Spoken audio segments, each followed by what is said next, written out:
Salut à tous ces punks de la chaîne, bienvenue sur cette vidéo qui aujourd'hui va parler de psychiatrie, en tout cas vous parler d'un fait qui est arrivé cette nuit ou hier soir à 22 h sur Paris. Il y a eu une attaque sur un militaire sentinelle sur la gare de l'Est et en l'occurrence ce qui nous intéresse nous c'est que l'assaillant, présumé un homme de 40 ans, est déjà connu pour meurtre commis en 2018. Il souffre de troubles psychiatriques.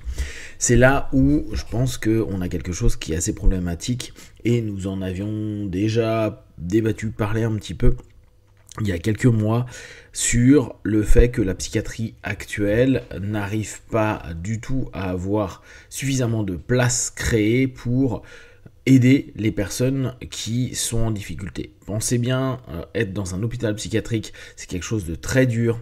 Pour les personnes qui y vivent, c'est vraiment pas la joie, et encore plus quand il y a des personnes qui, comme apparemment cet individu-là, a été considéré comme schizo. Donc le problème, c'est que on peut pas faire grand chose, qui est le suspect d'expertise psychiatrique avait alors conclu qu'il était atteint d'une probable maladie schizophrénique évolutive depuis plusieurs années sans prise en charge médicale jusqu'à actuellement. Donc cette notion où on sait que la schizophrénie est quelque chose de très complexe à gérer et qu'il peut y avoir notamment des passages à l'acte qui sont complexes, et là en l'occurrence on a quelqu'un qui avait déjà tué un gamin à Châtelet, un jeune homme de 22 ans à Châtelet-Léal. Donc c'est pas quelqu'un qui était inconnu, c'est pas quelqu'un qui a pas été arrêté, c'est pas quelqu'un qui ne devait pas être suivi, il devait être suivi, il devait être en HP, et le truc c'est que on a tellement peu de place que dès qu'il y a possibilité, même pour des personnes qui ont fait des meurtres, quoi, je vous laisse quand même imaginer le nombre de personnes, et si vous vous promenez souvent à Paris, vous vous en rendez compte, qui sont assez déséquilibrées, voire extrêmement déséquilibrées, comme lui. Cette personne-là n'a pas été mise en geôle parce qu'il est pénalement irresponsable, néanmoins, on l'a pas non plus gardé dans un hôpital où on le protège lui, mais on protège aussi les citoyens. C'est un des éléments qui, aujourd'hui, est problématique, et de mémoire, je crois que ça datait de 2007 avec le gouvernement de Sarkozy, qui avait limité, diminué l'investissement sur les hôpitaux psychiatriques. Et je crois, hier, j'ai lu un article comme quoi il y avait un HP qui devait se construire, alors je ne sais pas dans quelle région, et les travaux ont été annulés, comme si la psychiatrie en France n'était pas quelque chose d'important. Ce qui est dommage, c'est que la France est un pays qui, notamment avec tout ce qui est la salpêtrière, etc., a été un des premiers pionniers de cette recherche et de prendre en compte l'importance des maladies psychiques. On sait qu'à partir du moment où on va en HP, c'est que déjà, c'est pas ok. On sait très bien qu'il y a eu des maltraitances en HP, il faut pas se leurrer non plus. Et qu'il y en avait, et il y en a certainement encore aujourd'hui. Néanmoins, il y a dans cette notion-là, où quand il y a des ruptures psychiques, malheureusement, il n'y a plus rien à faire. J'en parlais avec des psychiatres et avec des psychologues qui bossent en hôpitaux psychiatriques. Ils me disaient, le but est de maintenir parfois juste la fragilité et la fissure psychique pour pas qu'il y ait une brisure psychique. S'il y a brisure psychique, il y a la perte complète et on récupérera jamais la personne, ou en tout cas on n'arrivera plus à l'accompagner d'une façon ou d'une autre pour que ça aille mieux. Alors mieux étant toujours relatif, parce que c'est sûr que quand on a une camisole chimique à longueur de temps, c'est pas agréable. Mais quand on laisse de façon autonome des personnes qui ne peuvent pas être autonomes, on a un problème.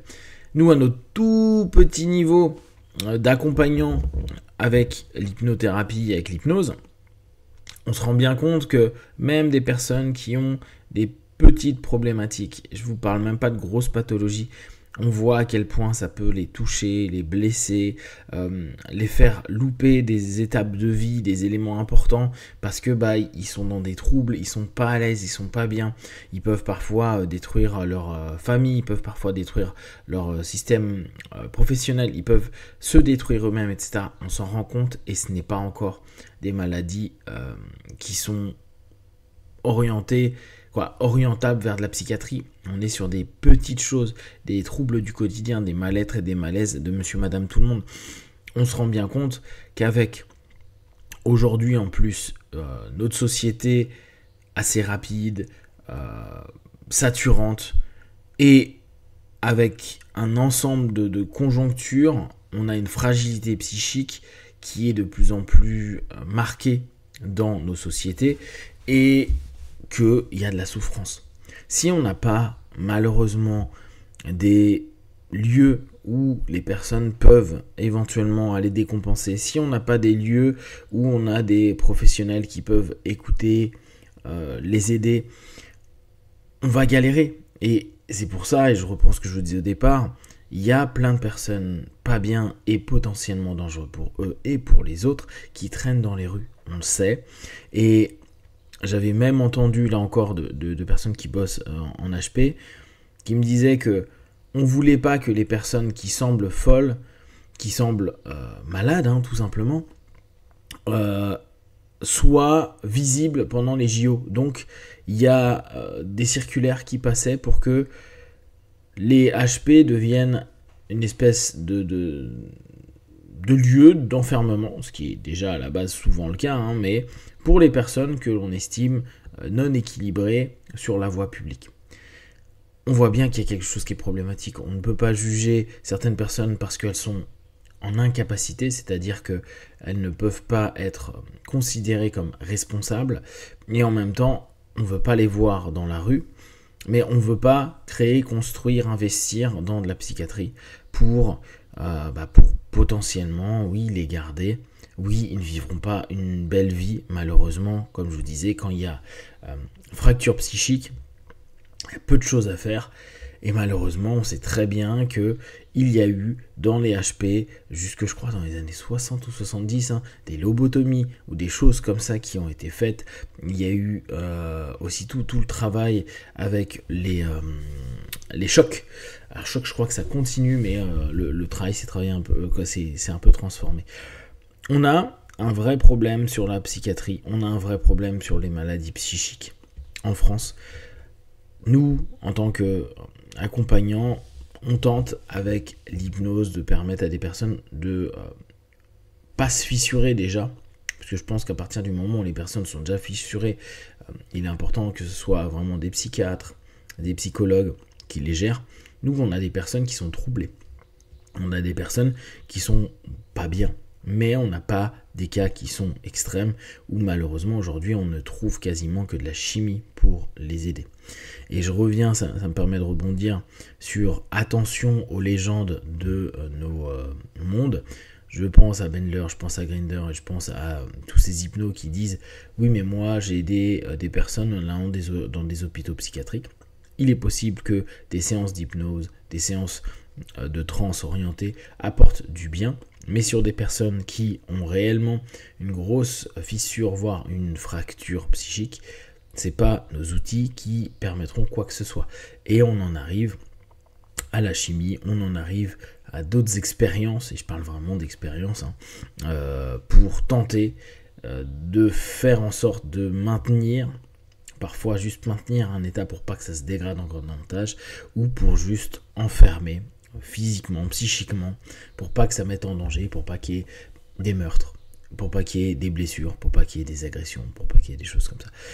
C'est un sujet qui est passionnant, complexe et qui manque clairement de moyens et dont on n'entend jamais parler ou très peu parler, à moins qu'on ait malheureusement un cas comme ce qu'on a eu aujourd'hui, hier en tout cas.